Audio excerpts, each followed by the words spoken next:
Nih saya baca cepat ya, gak usah dicatat. Saya baca cepat, dengarkan aja. Kalau mau nyatat nanti lihat rekaman. Ya, di YouTube nanti lihat, ada ayat official. Nanti Anda buka lagi satu-satu, Anda lihat tuh. Ya, kuota cukupkan dulu. Ya.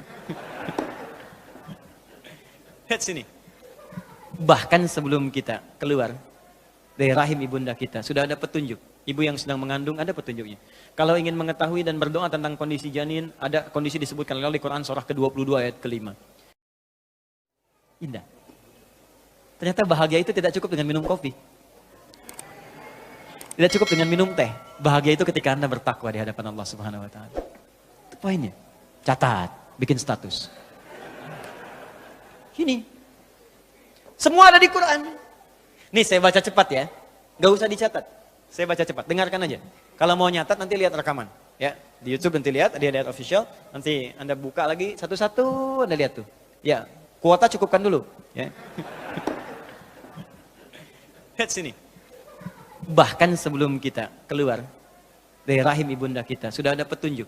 Ibu yang sedang mengandung ada petunjuknya. Kalau ingin mengetahui dan berdoa tentang kondisi janin, ada kondisi disebutkan oleh Quran surah ke-22 ayat ke-5. Doanya diatur di Quran surah ke-7 ayat 189. Minta sama Allah supaya bayi yang lahir soleh. Kemudian ketika lahir, tugas apa yang pertama dilakukan oleh seorang ibu dan ayah? Maka Allah turunkan Quran surah kedua ayat 233, paling kanan sebelah bawah. Ibu fokus berikan ASI kalau mau sempurna 2 tahun. Suami kerjakan ini. Itu sudah diatur. Begitu 2 tahun, pendidikan apa yang pertama diberikan kepada anak supaya taat kepada Allah, gampang dekat dengan orang tua dan dengan lingkungan baik. Turun Quran surah 31 ayat 13 sampai dengan 19. Begitu dia beranjak kemudian sampai titik dia mau menjelang baliknya dan dia mau sekolah dengan yang formal, maka turun ketentuan lagi. Ini ajarkan ini doanya, ini caranya supaya dia paham dalam pelajaran. Turun Quran surah 9 ayat 122. Dia boleh dapat ilmu tapi iman juga harus kuat. Turun Quran surah 58 ayat ke-11. Caranya Quran surah 96 ayat 1 sampai dengan ayat 5-nya. Tingkatkan takwanya supaya ilmunya juga dapat. Turun Quran surah kedua akhir ayat 282. Lalu dirinci amalan-amalannya sampai dimudahkan oleh Allah. Kalau dia bahkan menghafal Quran pun diringankan oleh Allah cara menghafalnya. Turun Quran surah ke-75 ayat 16 sampai dengan 18-nya. Kemudian naik lagi. Ada dia semakin naik, semakin tinggi, mungkin dia mulai merantau. Ya, sekolah di kampusnya bukan di tempat dia. Pergi ke Jakarta, pergi ke Eropa, pergi kemana-mana. Kata Allah, kalau kamu pindah kemanapun, pasti akan dapatkan kultur yang berbeda. Masyarakat yang tidak sama. Jaga takwamu begini caranya. Turunkan Quran surah 49 ayat 13. Kadang-kadang ketemu jodohnya.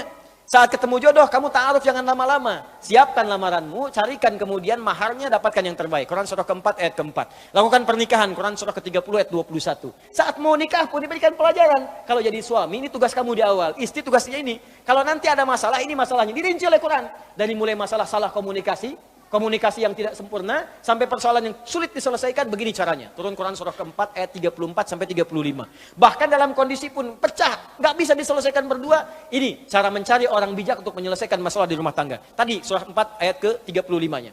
Sampai diterangkan, kamu kalau sudah menikah laki-laki tugasnya begini. Cara mencari nafkahnya ini yang standar. Quran surah kedua ayat 168. Kalau pengen cepat baru bergerak, rezekinya cepat. Quran surah kedua ayat 172. Kalau lebih cepat lagi belum bergerak, rezeki datang. Quran surah 7 ayat 96. Tapi jangan kamu kira saat bekerja akan biasa-biasa, akan ada tantangan. Mungkin ada yang tidak suka dengan engkau, persaingan yang tidak sehat. Kadang-kadang engkau yang tender tapi hasilmu diambil oleh orang lain. Mungkin terjadi. Ujiannya pelajari. Dari mulai ujian ringan sampai berat. Quran surah kedua ayat 214. Solusinya di Quran surah ketiga ayat 142. Turunannya di Quran surah kedua ayat 155 sampai 157. Kemudian cara amalan menyelesaikannya Quran surah ke-7 ayat 79 sampai 81. Kalau sulit zikirnya dari Quran surah ke-21 ayat 87 sampai dengan 88. Ibu yang tinggal di rumah kadang merawat anak jangan dikira mudah. Mungkin dia bisa menangis atau berkata dan sebagainya. Turunannya di Quran surah ke-17 ayat 23 sampai dengan 27. Kadang-kadang ibu capek, lelah, sakit ringan-ringan, ada zikir Nabi Ibrahim. Quran surah 26 ayat ke-80. Kalau sakit ya kata dokter ini nggak bisa nih, nggak ada obatnya. Jangan percaya, pasti ada obatnya. Corona aja dalam sekian hari ada obatnya. Ya, aku turunkan kata Allah zikir Nabi Ayub yang kalau ada orang sakit nggak sembuh pun kata dokter, aku berikan kesembuhan yang sama seperti Ayub. Zikirnya di Quran surah 21 ayat 83 sampai 84. Sudah berumah tangga, belum ada tanda-tanda keturunan. Dokter mengatakan ini nggak bisa, nggak ada yang nggak bisa. Amalkan zikir Nabi Zakaria alaihissalam. Amalannya di Quran surah ketiga 38 sampai 39. Doanya Quran surah 19 ayat 2 sampai dengan ayat 15-nya. kemudian Anda beranjak lagi sampai kehidupan nyaman, usia 40 tahun sudah sukses, orang tua masih ada. Kata Allah, jangan cukupkan kesuksesanmu untuk dirimu sendiri, bawa orang tua dalam kesuksesanmu. Minimal kamu doakan dia. Turun bimbingan Quran surah ke-46 ayat 15. Sampai Anda sudah semakin sepuh, jangan dikira kemudian Anda akan sadar selamanya. Mungkin ada yang kembali seperti kebiasaan anak kecilnya. Turun Quran surah ke-22 ayat yang kelimanya. Sampai di ujung senja Anda, jangan bayangkan Anda hidup selamanya. Anda mungkin akan wafat. Karena itu kata Allah, pelajari cara wafat. Anda mau ke sini buka peta. Peta ke Masjid Nurul Hidayah, nyampe cepat. Anda mau meninggal, kok nggak dibuka petanya? Maka Allah turunkan peta kewafatan, peta sakaratul maut. Ya, diturunkan caranya. Kalau ingin nikmat-nikmat, tenang, cara meninggalnya enak, buka Quran surah 89 ayat 27 sampai 30. Di situ ada cara husnul khatimah dengan panggilan ya ayat Tuhan nafsul mutmainnah. Kemudian kalau Anda tidak siap-siap dengan itu semua, maka resikonya tinggi. Bisa sambil dipukulin malaikat. Wah, pukul depannya, pukul belakangnya. Sampai masuk ke alam kuburnya, maaf, pelajari bagaimana persiapan ke alam kubur. Kalau ingin terang, nikmat, semua nikmat diberikan, saking gembiranya pengen mengatakan kepada keluarga tapi nggak bisa. Ayo cepat sini, di sini enak. Kalau bisa cepat nyusul ke sini. Pelajari Quran surah ketiga ayat 169 sampai 172-nya. Tapi kalau Anda sembarangan dan tidak disiapkan, Allah turunkan kisah Fir'aun. Kalau kamu pengen seperti Fir'aun, aku tampakkan neraka pagi dan petang di alam kuburmu. Buka Quran surah Al-Mu'min, surah ke-40 ayat 45 sampai dengan 46-nya. Anda berkata tentang ya Allah bagaimana setelah alam kubur terjadi ada kiamat, diturunkan bimbingan tentang kiamat satu surah sekaligus. Surah ke-75 supaya kita siap-siap dengan keadaan itu walaupun kita mungkin wafat sebelum itu terjadi kalau benar-benar beriman kepada Allah. Kemudian ya Allah bagaimana di akhirat nanti hisab? Kamu gak usah pikirkan hisab, nanti akan ringan. Yang kamu pikirkan surga mana yang kamu masuki. Aku turunkan 4 jenis surga. Siapkan kurikulumnya di dunia. Bapak Ibu mau ke surga yang mana? Ada surga kelas pertama bersama Nabi dan Rasul, orang-orang soleh, para syuhada, para siddiqin. Amalannya di Quran, surah keempat ayat 69. Anda ingin di taman surga, semua kenikmatan ada yang langsung berikan Allah tanpa perantara. Nikmatnya taman surga, punya rumah dekat tamannya langsung. Amalannya bagus, turunkan di Quran surah 51 ayat 15 sampai 23. Saya ingin surga yang luas ya Allah, boleh. Saya siapkan seluas langit dan bumi. Amalannya di Quran surah 3 ayat 133 sampai dengan 134. Ya Allah saya nggak mau milih-milih, yang penting ke surga. Yang penting ke surga ya Allah. Ya, ajarkan amalan yang biasa-biasa, yang penting masuk surga. Kata Allah nggak ada masalah. Aku turunkan amalannya, ada di Quran surah kedua ayat 25. Ya, awas hati-hati dengan neraka. Karena itu aku turunkan sifat-sifatnya, jangan kerjakan amalan ini bisa masuk neraka. Neraka yang paling ringan Quran surah keempat ayat 56. Ya, di situ ada pembangkangannya. Turunannya di Quran surah kedua ayat 6 sampai dengan 7-nya. Ya, gerakan-gerakannya banyak diturunkan. Di Quran surah ke misalnya 6, ya, teman-teman semukan, hati-hati Quran surah 16 ayat ke-25. Quran surah kedua ayat 6 sampai dengan 7-nya. Turunan-turunannya muncul lagi menjadi munafik. Quran surah keempat ayat 140-nya. Hati-hati, kalau Anda lakukan itu masuk neraka jahanam. Ada semua. Apa yang enggak ada? Ada semua.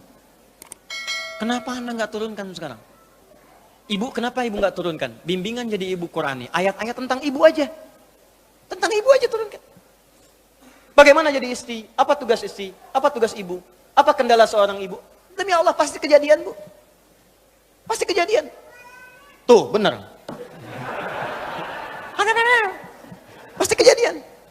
Quran tuh detail sekali. Dari mulai mengandung, menyusui, lahir, sampai anak bermasalah. Ada semua. Kenapa nggak Anda keluarkan? Anda berapa tahun jadi ayah? Kenapa nggak dikeluarkan bimbingan jadi ayah? Kenapa nggak dikeluarkan bimbingan nafkah? Ada semua. Jadi kalau kita susah, yang salah bukan Allah. Allah pun sudah jawab. Di akhir ayat Quran surah kedua, akhir ayat 185. Yuridullahu bikumul yusra, wala yuridu bikumul usra. Kata Allah, Allah menginginkan semuanya mudah, bukan susah. Jadi kalau Anda hidup susah, yang salah bukan Allah. Anda sendiri yang nggak baca petunjuknya. Jangan salahkan Allah.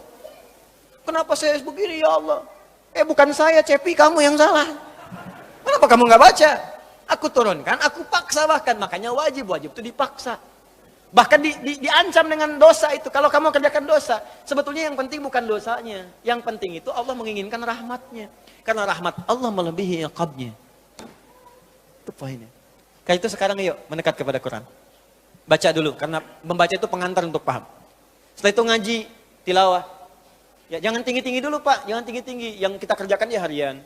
Antum apa nih aktivitasnya? Pebisnis, keluarkan ayat bisnis. Buka hadisnya. Antum di birokrasi, keluarkan ayat birokrasi. Ada kok ayat pemerintahan. Diplomasi ada, makanya diplomat kita ulung semua. Ya, Amr bin As itu dari Afrika Utara, dari Mesir ke Syam. Diplomasi jalan itu, diplomasi ekspedisi itu. Itu muslim semua setelah itu, maju semua. Silahkan cek sekarang. Mesir, Libya, Tunisia, Maroko, Aljazair, sampai ke Syam. Ya, Jordania, Palestina, Syria, Libanon, muslim semua. Bukan karena muslim ya maju juga pada saat itu. Ini Ini informasi aja ya. Dulu zaman itu, Afrika Utara itu provinsi. Afrika Utara provinsi. Sampai ke masa gubernurnya Musa bin Nusir, jenderalnya Tariq bin Ziyad. Yaman provinsi. Gubernurnya Mu'adz bin Jabal. Provinsi, sekarang jadi negara. Dan makmur semua. Spanyol dulu, Andalusia, kiblatnya Eropa. Kita mendambakan itu. Dan kita itu muslim paling besar di dunia. Tapi mana isi Qurannya? Dan itu disupport oleh undang-undang kita juga. Itu bahkan negara pun undang-undangnya mensupport kita. Supaya kita soleh. Coba buka pasal 29 ayat 2. Ayo ngajinya pakai undang-undangnya. Negara menjamin kemerdekaan tiap-tiap penduduk untuk memeluk agamanya masing-masing dan beribadah menurut agama dan kepercayaannya itu. Dijamin oleh negara. Makanya kita ngaji ini kan ibadah, negara menjamin kita ngaji. Baca Quran dijamin, sholat dijamin. Makanya negara bikin depag. Depag itu kalau Anda lihat sejarahnya, Kemenag itu apresiasi negara kepada umat Islam, dibikinlah depag. Buka sejarahnya. Karena kita toleran, bukan cuma Islam saja, ada saudara-saudara kita sebangsa di sini. Ada yang Kristen, ada yang Hindu, yang Buddha, maka dibikin, kemudian divisi di situ. Ya, dirjennya ini, ininya ini. Ada bagian direktorat yang Muslim, direktorat yang Kristen, yang Hindu, yang Buddha, supaya kita bisa sebangsa setelah akhir berhubungan dengan baik, toleransi yang paling indah. Tapi keislaman kita dijamin, dan kita pun gak boleh ganggu saudara kita yang lain. Jangan ganggu kalau ada orang mau ibadah ke gereja, biarkan. Ya, di pura biarkan. Hormati mereka. Lakum dinukum waliyadin, tapi menghormati itu juga tidak harus ikut-ikutan. Wah, ini orang lagi ibadah kok azan di gereja yang nggak nyambung. Hormati, kita pun menghormati, dan disitulah hidup bertoleransi yang paling indah.